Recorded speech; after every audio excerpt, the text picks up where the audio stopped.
Citizens, what's up? It's President Awall here, bringing you daily Star Wars Force Arena content. The response to my Director Orson Krennic content has been kind of ridiculous. You guys are just going crazy for this leader. So many comments of, give us more Orson Krennic. You guys are asking for more videos, so I created another deck that is my most successful deck so far with this leader. I've got about 6 victories in a row. Hopefully I'm not cursing myself. That's allowing me to counter many of the decks that you guys are talking about in the comments on the channel, including the Lando double tank strategy, Luke rushing strategies, even the Han rush is a thing, and taking out those Cassians as well.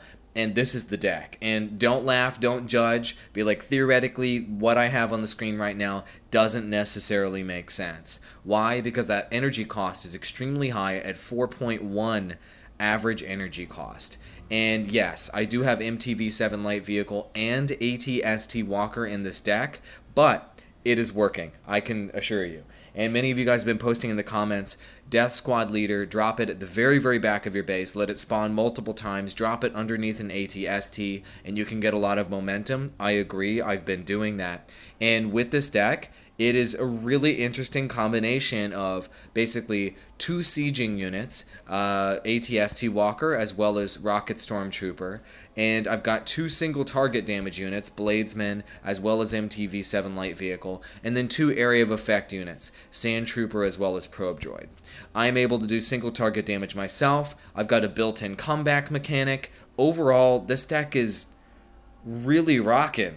Like, it's working surprisingly well. I'm just gonna show it to you. And this is the road to Kyber series, Path to Kyber, whatever my final word on this series name is going to be. And I've been climbing with this deck, believe it or not. Hopefully I can show you a couple victories here. You know, there are still some decks that are difficult to deal with, such as Han Rush deck, which I've been running into a bunch. You guys have been mentioning, like, in the comments, Han Rush deck's a thing? It is. You've seen it in a couple videos on the channel so far. So maybe it's just a thing around my rank, around like the mid 3000s or something. You run into these Han Rush decks. But regardless, this deck is able to counter Han Rush decks as well. It's a little bit more difficult to counter those Han Rush decks because of Chewbacca and Wookiee and light tank. They just throw a lot of tanks at you, and that's a lot to handle, to be perfectly honest. But I'm able to get some work done. So we're gonna drop Death Squad leader here in the back per your recommendation, and as you have mentioned very aptly, he spawns on a timer, multiple spawns over time, so you are going to get maximum value by having him out on the field for the maximum amount of time. So what we're going to do is be very, very careful. We'll see if we end up... Oh no, the Bladesmen are going to run into that trip mine. That sucks. I ended up dying there, but I was fine with it, and I often die as Orson Krennic tanking damage, believe it or not. That's okay, because we... Oh, come on, give me that single target damage. Bye, Han. See ya. And what we'll do is just clog up this lane here with this Probe Droid, and so far so good. A lot of the time these early Han pushes are very, very effective, and they end up getting a decent amount of momentum. Now I have both vehicles at my, available. So what I'm generally going to do is drop one vehicle in one lane. He'll start to defend that lane, anticipating that vehicle pressure, and then I'll drop the other vehicle in the other lane. And it forces him to make some tough decisions. So what I'm going to do is roll with this AT-ST, and as his Han and whatever come over here, I'm going to end up dropping some counters to that, and going to get some work done there. The AT-ST hopefully will take about 40% of the health down on this turret on the right. I will respawn in time, hopefully, to be able to defend, and here we go. And Han is the most difficult to counter with this strategy. I need to drop Probe Droid in the top lane to slow that tank down, and Probe Droid ends up slowing it down, but I ended up taking a significant amount of damage there. So that was a high risk, and it was a relatively low reward outcome in that push, but it is what it is. So I'm now going to switch to, what are they dropping? He's got a turret on the very, very back. That was a huge mistake. It looks like he dropped the wrong unit back there, and that's just going to be a major problem for him. So what I'll do here is drop the light vehicle on this lane. I'm going to drop Rocket Trooper on the right lane, and then I'm going to defend against this tank. Hopefully I don't trigger that trip mine there. and it looks like I'm not going to trigger it. And now that lane is going to begin to get pressure. Probe Droid here should take out the majority of what he's bringing in this lane, and Han's dead. And now I'm able to pressure that top lane. This is the time for rockets. Double rocket, rocket, rockets. It's crazy, dude. Watch the damage just start to pour in. Rockets for days. And, yep, Han is going to have to drop the bomb here to deal with that. And light vehicle in that lane. Bladesman. Oh, gosh, I died there. No. Okay, I did get... At least I got the Bladesman out in time to try to defend against that tank. And that was not the outcome I wanted there. And I think I'm probably going to lose this game as a result. Damn. Should have been more careful with my own life. I was thinking I was going to stay alive there and be able to successfully defend in the bottom lane, and then be able to push up the top to pick up that W. Unfortunately, it didn't work out that time. It's okay. I will show losses on the channel. I've done this many times before. And as you can see, this deck is able to effectively pressure in both lanes. By throwing big vehicles both ways, you can get big results, and you're forcing your opponent to make the right decisions on how they balance their energy investment in both lanes rather than just one. Most opponents are prepared to look at whatever you're throwing in that particular lane and throw their best possible counter, and you're usually in this kind of one lane exchange type of scenario where whoever makes a mistake in terms of how heavily they push or if they overextend on that one particular lane, you end up losing the game.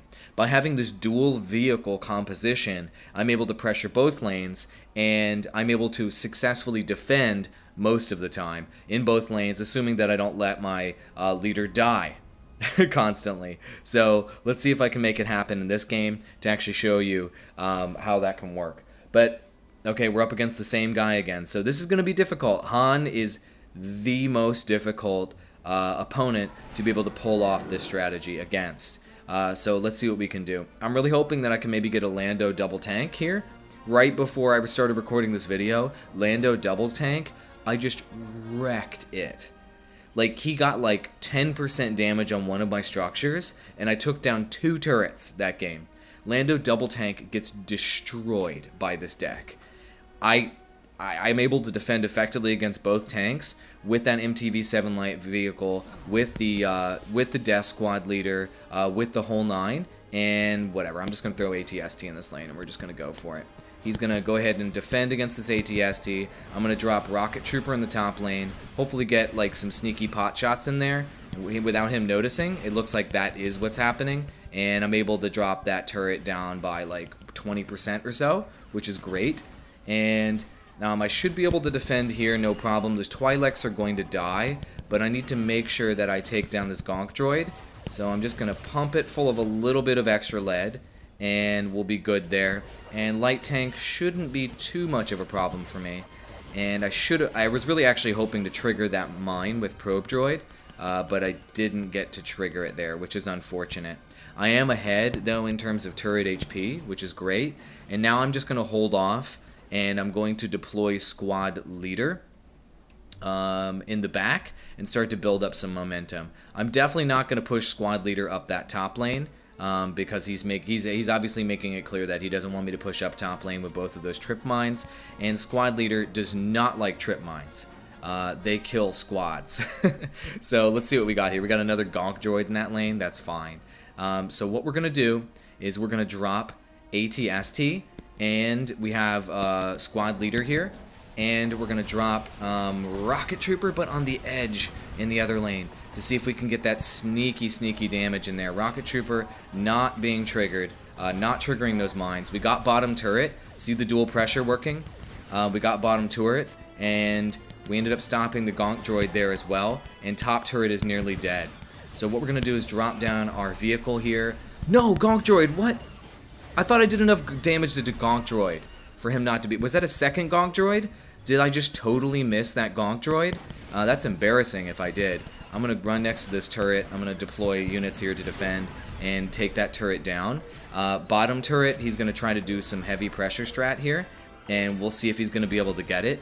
And he just might with this push. But what I'm going to do, and that's the fun of having an ATST in your deck, is I'm going to pressure his base, and he's now going to have to deal with an ATST and a rocket bearing down on his base. and that's going to be very hard for him to stop all of that horrible, terrible damage that's now raining down on him. And what we'll do is just drop squad leader right here, and we'll start pushing up this bottom lane. Notice how I took out that turret, rocket unit throw, ATST throw. That's the way those games normally go. I made some mistakes there with gong droids, underestimating. I don't know what happened. I'm going to have to watch the replay. I don't know what happened with that gong droid in the top lane. But there you go. That's how this deck works. You guys see it? One siege option, one lane, another siege option, the other lane, and really great defensive options that I can throw in either lane, more or less passively, while with my leader, I'm able to do that supplementary single target damage and push the enemy away. Let's see if we can get yet another, maybe we can get one more victory. We'll see if we're up against this frickin' Han again. I'll be honest with you guys, matchmaking, it's better than it was pre-release, but I'm not a huge fan of playing the same person over and over and over again. I'd rather mix it up, and, you know, sure, it's great if you're crushing someone for your rating points, but I know the experience on the other side is not a great experience. And, you know, I know some of you guys have been saying in the comments, you're running up against these Luke rush decks or whatever, and those rush decks are just destroying you, and you're maybe running up against the same Luke 4 times, and you get match made multiple times, and you end up losing massive points over and over again. That is extremely frustrating. That is you exiting the game level of frustrating, and just having a extremely negative experience, getting crushed like that. And I think that in terms of matchmaking, they should put a cap on the number of times that you can be match made against a certain opponent on a hourly basis or every 30 minutes or whatever it needs to be.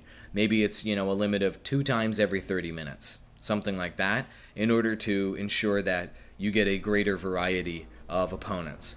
Now, I understand once you get up to the highest levels in the game and you get up to Kyber, the top 100 players or whatever, then, okay, here we go. This is going to be a Landau, maybe double tank. Once you get up to the highest levels of play in Kyber, you're probably going to end up running into Kyber players a lot, nonstop. There's going to be a lot of repeats there. But that's such a high, like a small group of people that are at such a high rating that just far exceed everyone else's rating points. There's like 7,000 rating point people there, that it's kind of in its own category, in my opinion. Alright, so let's see if we can actually counter that Lando double tank, if that's indeed what they're going to be doing here, strategy, and we'll go for it. So I'm going to drop Probe Droid on the back line. They've got the Grenadier and the Wookiee here, so and it looks like they're going to be doing a dual lane push. So what I'm going to drop here is Rocket Trooper, as well as, oh wow, this Lando really wants to pressure me. And I'm going to drop the Bladesman as well. So what they're trying to do is confuse me into over-defending in one lane versus another, right? That's the idea. And what I can do is I can really easily distribute my resources, if you will, my cards, between these lanes to effectively defend. And that's something that this deck really excels at. Defeated his leader, ended up doing a little bit of damage to his turret, but overall that was a relatively even exchange. With a lot of other decks, you can't effectively defend, and I'm just going to go ahead and focus this Grenadier down. Take him out with that ability. There we go. He's down, and now we're nice and saved up on our energy. We can drop Death Leader over here. You know, we can look at defending against this Wookiee. We can do all kinds of good, fun stuff. I'm going to drop Rocket Trooper back a ways, and down here in the bottom lane, yeah, I'm going to drop Light Vehicle to defend in this lane. And looks like Landau is getting heavily pressured once more, and he's going to move in on this tower. Looks like everything is relatively low health, so I can probably finish the majority of this off without dying, and I did. Beautiful. So we're successfully defending against that Lando pressure. My tank here is doing some nice damage on this structure. Good stuff. Like, I'm ahead now. That's great. Oh, damn. Okay, so what we're going to do is drop our Bladesman there and see if we can take this thing out. And we ended up getting the structure. That's great. And Probe Droid will probably deal with these Marauders effectively. And what we'll do is just go ahead and drop our ATST in this lane. And he's going to move over here to defend. Then we're going to throw Rocket Trooper in the other lane. See if we can get a little bit of work done. I need to go full defensive at this point and see if that can save me. So they're going to have lots of mob dropping in this lane. That's cool. I can deal with that. And then I'm going to drop my light vehicle back here. And Landau is going to get heavy pressure in this lane. And little probe droid there was unable to save the structure. That sucks. But hopefully we'll be able to take down this bottom lane really effectively. And what we're going to do here is, oh, we got it. Now we're going to drop ATST top lane. Time to get that significant pressure going. And ATST, not going to do quite as much damage as I want. But that's fine. I might end up with a draw this game. I'm kind of seeing like a draw scenario playing out. But we'll drop Death Squad Leader as well as Sand Trooper here, which should be able to defend pretty well. And also Rocket Trooper is going to be nice because it's going to be able to take out his structure pretty quickly. He's trying to get a kill on me. I'm going to try to dunk and dodge this mortar action here. And we'll see what happens, but I might throw a big ATST here to go with this. I am going to throw a big ATST. We're straight up in overtime. I died. ATST, can you get the work done that we need? Shoot that tower. Shoot it. Yes!